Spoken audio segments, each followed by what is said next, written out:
জেলা সমিতি রোম ইতালির আগামী ত্রিবার্ষিক নির্বাচনের তফসিল ঘোষণা হয়েছে। খুব সুন্দর আনন্দ গণপরিবেশে এই তফসিল ঘোষণা হয়েছে।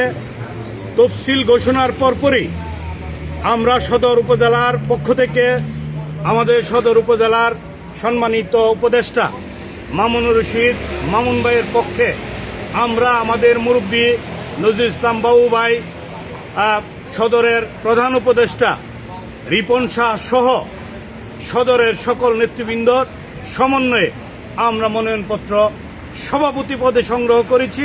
সদর থানার সর্বস্তরের জনসাধারণকে ওনারা উৎসাহ অনুপ্রেরণা দেওয়ার কারণে আমি আগামী ব্রাহ্মণবাড়িয়া জেলা কমিটির যেই নির্বাচন হতে যাচ্ছে সেই নির্বাচনে অংশগ্রহণ করার জন্য সভাপতি প্রার্থী হিসেবে আমি মামুনুর রশিদ সবার উপস্থিতিতে সদরবাসীর স্বতঃস্ফূর্ত সহযোগিতা নিয়ে আমি এই যে ফর্ম নিলাম, নির্ধারিত সময়ের মধ্যে আমি সভাপতি হিসেবে প্রার্থী ঘোষণা করে এই ফর্ম সাবমিট করব।